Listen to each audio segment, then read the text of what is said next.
श्रद्धांजलि देंगे।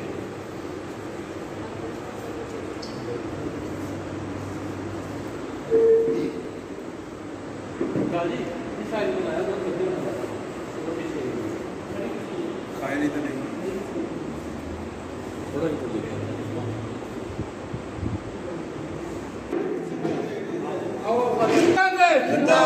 जब तक सूरज चांद रहेगा, जब तक सूरज चांद रहेगा, जब तक सूरज चांद रहेगा, Indian National Congress, madam Sonia Gandhi, Shri Rahul Gandhi, Shri Pankaj Dogra ji, जब तक सूरज चांद रहेगा। सामने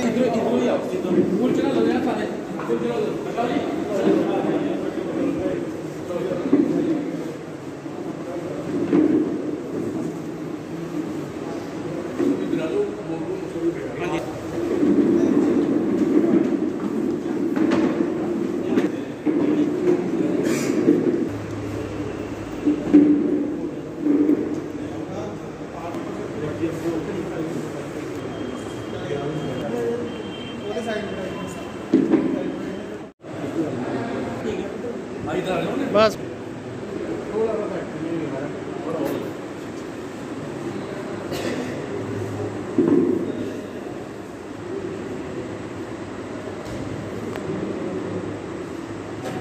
बस बस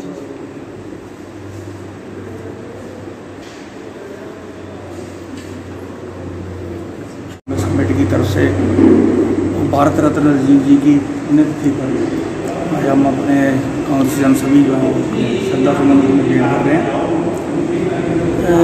कांग्रेस जो है वो एक पार्टी का नाम नहीं है, कांग्रेस एक सोच का नाम है।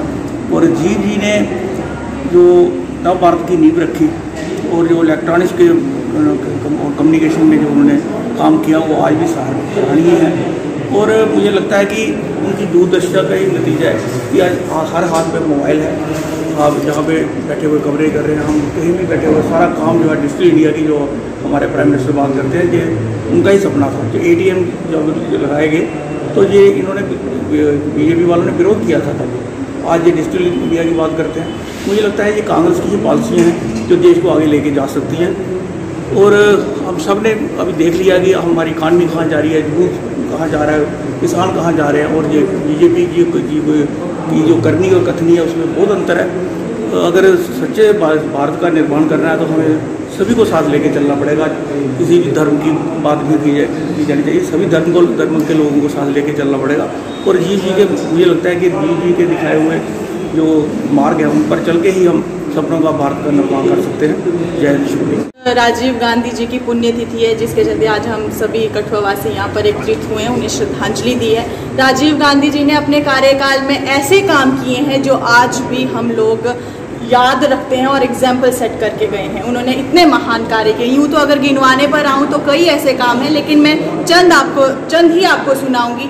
जिस तरह से नवोदय विश्वविद्यालय की जो स्थापना थी वो राजीव गांधी जी ने करी थी, उनकी शुरुआत, उसका श्रेय पूरी तरह से उन्हें जाता है।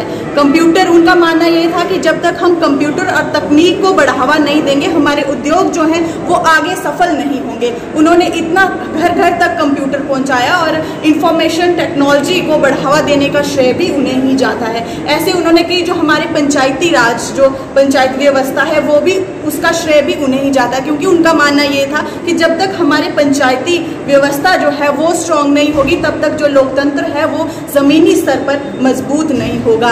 कितने उन्होंने काम किया और ये परिवार वो है जिन्होंने हमारे देश की आज़ादी के लिए लड़ाई लड़ी और शहादतें दी हैं। हमारी इंदिरा गांधी जी, हमारे राजीव गांधी जी, इन्होंने हमारे देश को आज़ाद करने की लड़ाई भी इन्होंने लड़ी। ये वो परिवार है। और जो आज ये लोग कहते हैं कि हमने देश को आज़ाद करवाया, ये जो भाजपा के नेता कहते हैं, क्या करवाया इन्होंने? जो RSS और जनसंघ वाले, ये उस वक्त भी देश को लड़ाने का ही काम करते थे। उस वक्त भी ये RSS और जनसंघ वो चीज़ है जब वो अंग्रेज़ों के साथ, उस वक्त भी ये अंग्रेज़ों के साथ मिलकर देश को तोड़ रहे थे और आज भी ये लोग वही कर रहे हैं। लेकिन हम ऐसा बिल्कुल भी नहीं होने देंगे। जो हमारे लीडर्स, जो हमारे इंदिरा गांधी जी, हमारे राजीव गांधी जी अपने कार्यकाल में एग्जाम्पल सेट करके गए हैं, जो इतने महान काम करके गए हैं, आज हमारा ये फर्ज बनता है हम सभी लोगों का कि हम उनके दिए हुए कामों को, जो भी उनके रास्ते थे, उन पर चलें और अपने देश की एकता और अखंडता के लिए काम करें, और हम सभी ऐसा ही करेंगे। जैसा कि पूरा मुल्क 31वीं डेथ एनिवर्सरी स्वर्गीय श्री राजीव गांधी जी की मना रहा है, और ये एक हमारे मुल्क के लिए फ़ख्र है कि उन्होंने अपनी ज़िंदगी जो है इस मुल्क के लिए निछावर कर दी, और जो उन्होंने काम किए हैं, मेरे बोलने से पहले मैडम जी ने सब कुछ बता ही दिया है। और उनका जो जाति ख्याल था, वो चाहते थे कि युवा वर्ग को, यूथ को जो है को पॉलिटिक्स में आए और वो पॉलिटिक्स में बढ़ चढ़ कर हिस्सा लें। तो उन्होंने सबसे पहले युवा को पावर्स देने के लिए उनका जो पहले 21 साल का जो होता था वोट डालने का टाइम, उन्होंने 18 साल किया, और जो युवा थे, मैक्सिमम युवा जो थे वो मतदान में हिस्सा लेने लगे। ये उनकी ही देन है कि हम आज कांग्रेस जमात जो है, उनके जो नक्शो कदम पर चलते हुए जो कांग्रेस जमात एक पुरानी जमात है जिसने आज़ादी में हिंदुस्तान को आज़ादी दिलवाई, ये वही परिवार है जिन्होंने पूरा अपना जो बलिदान है इस पार्टी के लिए दे दिया।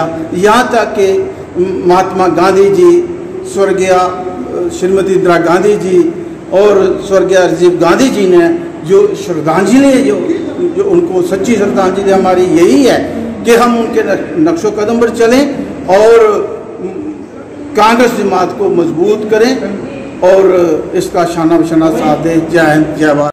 परम सम्मानीय स्वर्गीय राजीव गांधी जी, देश के प्रधानमंत्री, इस आज़ादी की एकता और अखंडता को कायम रखने के लिए उन्होंने अपनी जान तक दे दी।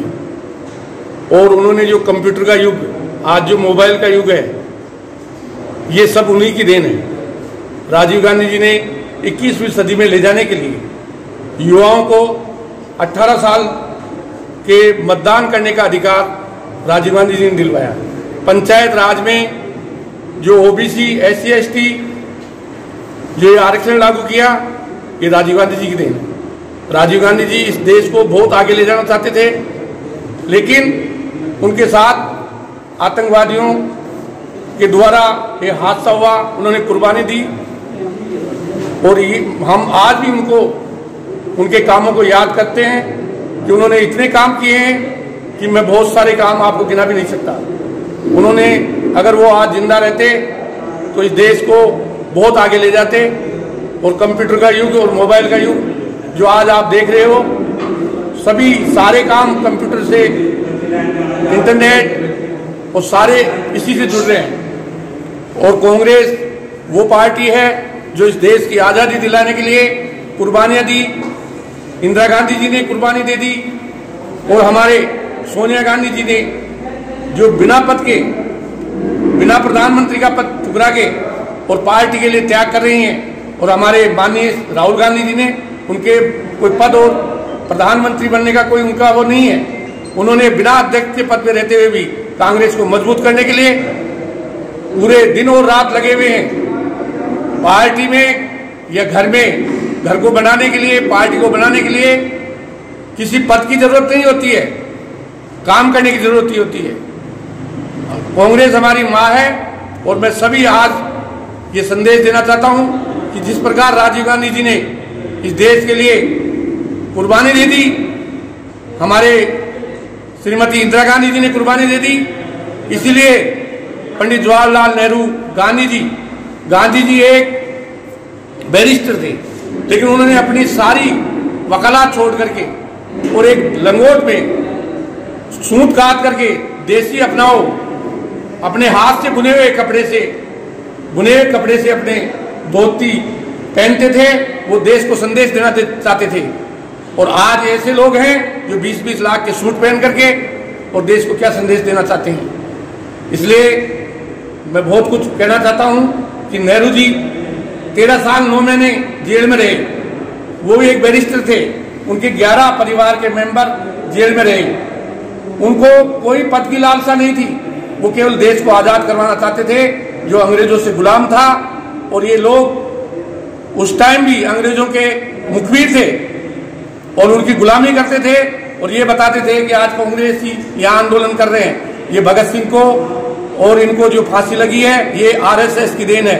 सन 1925 में आरएसएस का गठन इसलिए करवाया गया कि हिंदू मुस्लिम का झगड़ा होता रहे और देश आजाद नहीं रहे। ये हमारे सौभाग्य की बात है कि भारत और पाकिस्तान अलग अलग हुए, इसलिए ये अपना भारत आजाद हो गया।